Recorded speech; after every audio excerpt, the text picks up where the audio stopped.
Hello viewers, আজ সকালে আমাদের ধানের জমিতে গিয়েছিলাম। গিয়ে দেখলাম ধানগুলো পেকে গেল। অনেক ক্ষতি মুখোমুখি হতে হচ্ছে। বলতে পারেন কি ক্ষতি?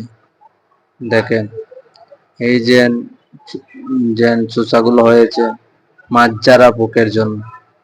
এই পোকগুলো ধানের অনেক ক্ষতি করে ফেলেছে।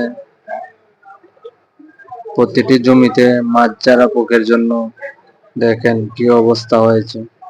যে পরিমাণ ধান হওয়ার কথা ছিল সে পরিমাণ আর ধান পাওয়া যাবে না, কারণ প্রত্যেকটা জমিতেই আপনারা দেখতে পাচ্ছেন যে মাঝজারা পোকে নষ্ট করে ফেলেছে। গাছের যে গুণগত বৈশিষ্ট্যটা ছিল ধানের চারা সবকিছু নষ্ট করে ফেলেছে। মাঝজারা পোকে সম্পূর্ণ জমিতে ক্ষতি দেখা দিয়েছে কৃষকের। দেখেন দেখেন কি পরিমাণ ক্ষতি করেছে এই পোকে।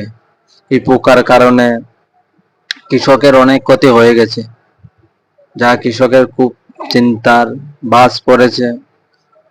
তাদের খরচ আর জমির যে পরিমাণ ধান হওয়ার কথা ছিল সেই ধান সম্ভবত আর হবে না, কারণ যে জায়গায় 2 মনের বেশি হওয়ার কথা ছিল এই জায়গা এখন আরো 2 মন কম হওয়ার সম্ভাবনা আছে। কি করা যায়? দেখেন সম্পূর্ণ সাদা হয়ে গেছে।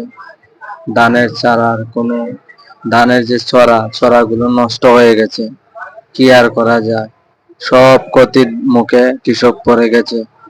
একদিকে সঠিক সময় বৃষ্টি না হওয়ার কারণে ধানের যে ছড়াগুলা রক্ষা হতে পারেনি, বিভিন্ন পোকে আক্রমণ হয়েছে। দেখেন ধানের যে সৌন্দর্য, ধানের যে একটা ছড়ার সম্পূর্ণ বৈশিষ্ট্যতা ছিল সব নষ্ট হয়ে গেছে।